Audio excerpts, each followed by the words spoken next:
இன்றைக்கி சிக்கன் குழம்பு நம்ம செய்கிறோம். சிக்கன் குழம்புல வந்து சிக்கனு, உருளைக்கிழங்கு, கத்திரிக்காய் போட போகிறோம். பட்டை கிராம்பு ஏலக்காய் போட்டு வதக்கிட்டு அதுக்கப்புறம் இஞ்சி பூண்டு பேஸ்ட்டு போட்டு வெங்காயம் போட்டு வதக்கியாச்சு. அடுத்து புதினா கொத்தமல்லி போட்டு வதக்கியாச்சு. தக்காளி போட்டு வதக்கியாச்சு. அடுத்து இனிமேல் நம்ம மசாலா போடணும். மசாலா போட்டு மசாலா நல்லா வெந்ததுக்கப்புறம் சிக்கன் போடணும்.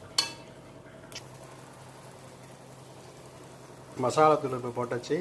மசாலாத்தூள் வந்து கொத்தமல்லி தூள் 3 ஸ்பூனு, 2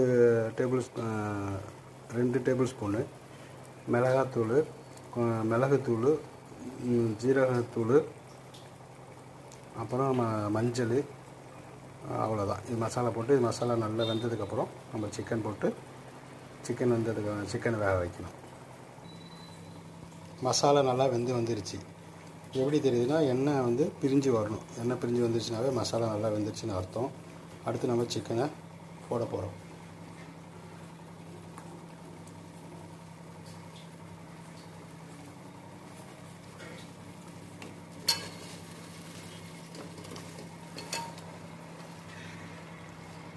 சிக்கனை போட்டு நல்லா கிண்டிக்கிட்டு அதுக்கப்புறம் அதோட கத்திரிக்காய், உருளைக்கிழங்கு போடுவோம். ஏன்னா ரெண்டும் குக் ஆகிற டைம் வந்து ஒரே டைம் தான்.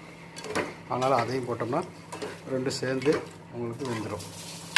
அடுத்து நம்ம கத்திரிக்காயும் உருளைக்கிழங்கையும் போட போகிறோம்.